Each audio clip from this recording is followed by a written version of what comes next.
The late 1980s and early 1990s saw a staff hiring boom and district splitting. A flood of new professionals were hired to take the helm of each of these districts. The council began to see significant growth in membership and funding with these smaller district sizes. In 1993, the Cascade Area Council merged the Polk, Lynn, and Marion counties to the Columbia Pacific Council to form the Cascade Pacific Council. In 1990, the birth of Cub Scout resident camp happened at Cub World at Scouters Mountain with 150 scouts that summer. Plans were in the making to open Butte Creek as a summer camp, but due to permitting issues, Butte Creek would not open until 1997. In the meantime, Camp Clark was repurposed to form a Webelos resident camp to be named Adventure Cove. By 1995, we had went from 150 Cub Scout resident camping to over 3,000.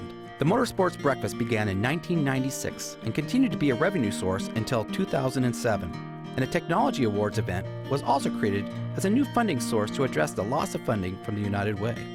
Two capital campaigns in 1990s and early 2000s led to the building and expansion of Butte Creek, Golda's Kitchen at Cub World, Camp Pioneers Dining Hall, and a large improvement of Camp Meriwether with the new Discovery Lodge, Campfire Bowl, and campsites. 1998 saw the birth of venturing and a steady growth of learning for life, both in-school scouting and exploring, growing to nearly 13,000 youth and a total council membership of over 53,000 youth. The staff grew to 75, the highest of our council's history.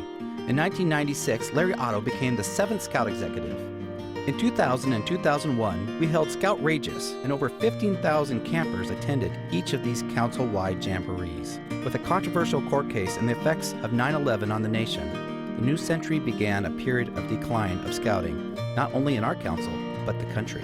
United Way funding, which used to be several hundreds of thousands of dollars a year, dropped to a trickle during this time. In 2001, Ron Garland became the 8th Scout Executive, followed by our current and 9th Scout Executive, Matt DeVore, in 2009.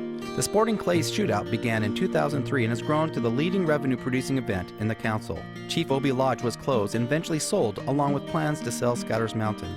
In 2012, the council-wide effort called the Long Range Property Plan began to evaluate all the properties and determine the priorities of projects throughout the council and priorities for the limited funds available. In the last couple of years, the council has had 2 of its members go on to become the nation's leaders in the Order of the Arrow.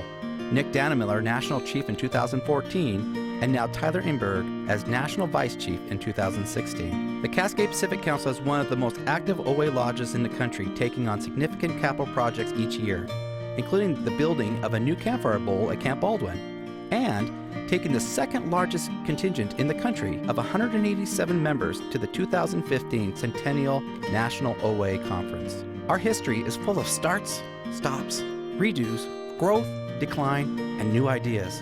In our region, the now Cascade Pacific Council has led the initial dream of the Portland Council founders to be the one to control the gregarious instinct of boys and hold it together by truth and honor rather than by mischief and depredation. This dream began locally in 1916 and continues today. With scouting growing again and a new direction in funding, a strong plan for our camps and facility utilization, scouting is in good hands for another 100 years.